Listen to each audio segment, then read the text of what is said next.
Que faites-vous des peaux d'orange? Vous les jetez sans doute à la poubelle.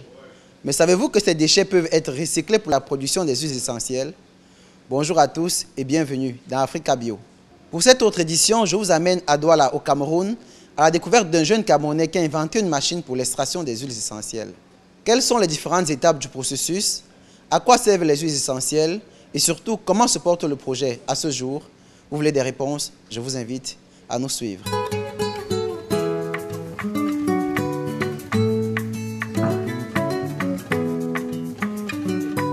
C'est dans cet atelier de fortune, situé en plein cœur du quartier Akwa, dans la capitale économique du Cameroun, que s'opère le petit miracle naturel, à savoir la transformation des peaux d'orange en huiles essentielles. Vêtus de blouses blanches et de gants, les jeunes du GIC Beloma respectent chacune des étapes du processus.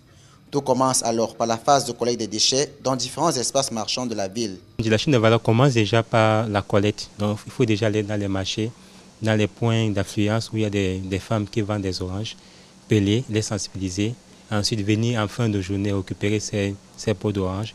Après la phase de collecte, les peaux d'orange sont nettoyées à grande eau pour éviter toute forme de contamination.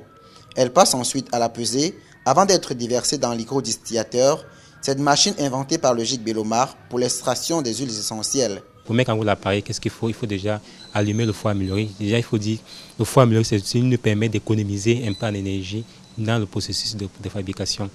Puis, il faut y ajouter de l'eau qui va permettre d'extraire justement l'huile essentielle à l'intérieur de la cuve d'extraction. On remet le panier, on finalise le montage, on s'assure que la cuve de refroidissement elle a assez d'eau pour refroidir tous les vapeurs qui sortiront de la cuve d'extraction.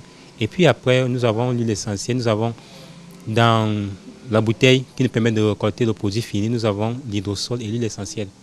Et cette huile essentielle, maintenant, une fois après la distillation, on laisse reposer le produit pendant 2 jours et on peut extraire l'huile essentielle qu'on conditionne. Le produit final ainsi obtenu est utilisé dans la fabrication des parfums pour savonnerie, des eaux de toilette, des déodorants, des gels de douche. Des produits qui sont pour la plupart importés mais qui peuvent être conçus localement et à moindre coût à partir du recyclage de peaux d'orange. Les huiles essentielles ont en outre des vertus thérapeutiques telles que l'affirme Martial Oden-Bella. On a un produit qui est 100% bio. Lorsqu'on a de la toux, on peut prendre l'huile essentielle d'eucalyptus. Il suffit d'une goutte dans son morceau de sucre pour que la toux s'en va. Or, avec les comprimés qu'on a, il nous faut une bouteille de sirop pour que la toux parte. Vous avez vu avec nous toute la richesse bio que l'on peut tirer des peaux d'orange. Africa Bio marque un point et vous donne rendez-vous la prochaine fois pour présenter d'autres initiatives qui vont dans le sens de la préservation de la nature. Au revoir à tous.